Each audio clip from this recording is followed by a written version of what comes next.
અમરેલી જિલ્લામાં વરસાદ વચ્ચે પણ ગ્રામ પંચાયતની ચૂંટણી માટે ઉત્સાહભેર મતદાન થઈ રહ્યું છે। ધારી તાલુકાના ખીચા ગામના લોકો ઝરમર વરસાદ વચ્ચે પણ મતદાન કરવા પહોંચ્યા હતા અને પ્રથમ 3 કલાકમાં જ 22% જેટલું મતદાન થયું હતું।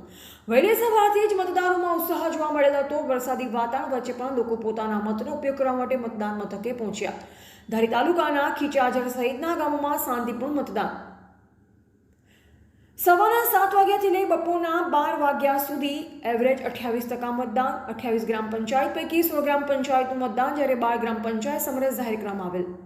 રિપોર્ટર કાજલબેન ત્રિવેદી, ધારી। આપણા ધારી તાલુકામાં કુલ 28 ગ્રામ પંચાયતોની ચૂંટણી આયોજેલ છે, જે પૈકી 12 ગ્રામ પંચાયતો બિનહરીફ જાહેર થઈ છે અને અન્ય 16 ગ્રામ પંચાયતોમાં હાલ મતદાન પ્રક્રિયા શરૂ છે। સર, વહીવટી તંત્રની ટીમ ખડે પગે છે? જી બિલકુલ, વહીવટી તંત્ર રાઉન્ડ ધ ક્લોક ખડે પગે છે અને મતદાન શાંતિપૂર્ણ રીતે પૂરું થાય એના માટે સંપૂર્ણ પ્રયાસો કરી રહી છે।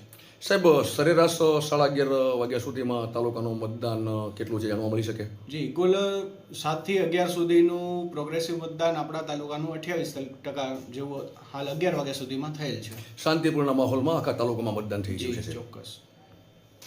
જર ગ્રામ પંચાયતની સરપંચ અને સભ્યોની આજરોજ ચૂંટણી છે અને ચૂંટણીમાં મતદારો સ્વયંભૂ ભારે ઉત્સાહથી મતદાન કરવા માટે આવે છે। આજે જોગાનો જોગ વરસાદ પણ ચાલુ છે, છતાં પણ લોકો મતદારો પૂરેપૂરા ખંતથી મત આપવા માટે આવે છે। ક્યાંય ને ક્યાંય વરસાદને લઈને કદાચ મતદાનમાં બ્રેક લાગી હોય? સારો વરસાદ વધારે આવે તો થોડીક બ્રેક લાગે છે, પણ રાહ જોવે છે મતદારો। વરસાદ બંધ થાય એટલે તરત જ પાછા એની રીતે મત આપવા માટે આવે છે બધા। વહીવટી તંત્રની ટીમ જે છે એમના તરફથી કેવો સહકાર મળી રહ્યો છે? વહીવટી તંત્ર તેમજ પોલીસ સ્ટાફ પૂરેપૂરી સુરક્ષા રાખી છે અને એ લોકોનો પણ સારો એવો સહકાર છે। કોઈ જતો અમારે પ્રશ્ન નથી। આપનું નામ?